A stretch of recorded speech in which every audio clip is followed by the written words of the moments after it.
Hello everyone, আসসালামু আলাইকুম। Selina's daily ব্লগে আপনাদের সবাইকে স্বাগতম। আজকে আমি শোল মাছ রান্না করব। প্রথমে আমি মাছগুলোকে লবণ, হলুদ ও শুকনো মরিচের গুঁড়া দিয়ে মাখিয়ে 20 মিনিটের মতো রেখে দিয়েছি। 20 মিনিট পর রান্নার উপকরণগুলো নিয়ে নিয়েছি।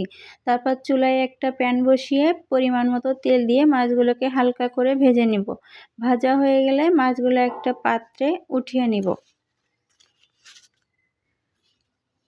এবার প্যানে যে অবশিষ্ট তেল রয়ে গেছে তার সাথে আরও কিছু তেল অ্যাড করে নিব।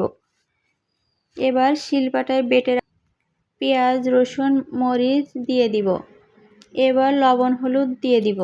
মশলাটা ভালোভাবে কষানোর জন্য সামান্য পরিমাণ পানি দিয়ে দিব। এবার ঢাকনা দিয়ে দিব। কিছুক্ষণ পর ঢাকনা উঠিয়ে মশলাটা ভালোভাবে কষিয়ে মাছগুলো দিয়ে দিব। এবার মাছগুলো আরও একটু কষিয়ে পানি দিয়ে দিব। এবার ঢাকনা দিয়ে দিব।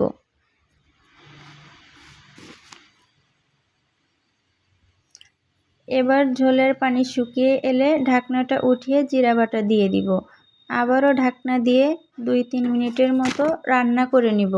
এবার নামিয়ে নিব। রেসিপিটি যদি আপনাদের ভালো লাগে অবশ্যই লাইক, কমেন্ট ও শেয়ার করে পাশে থাকবেন।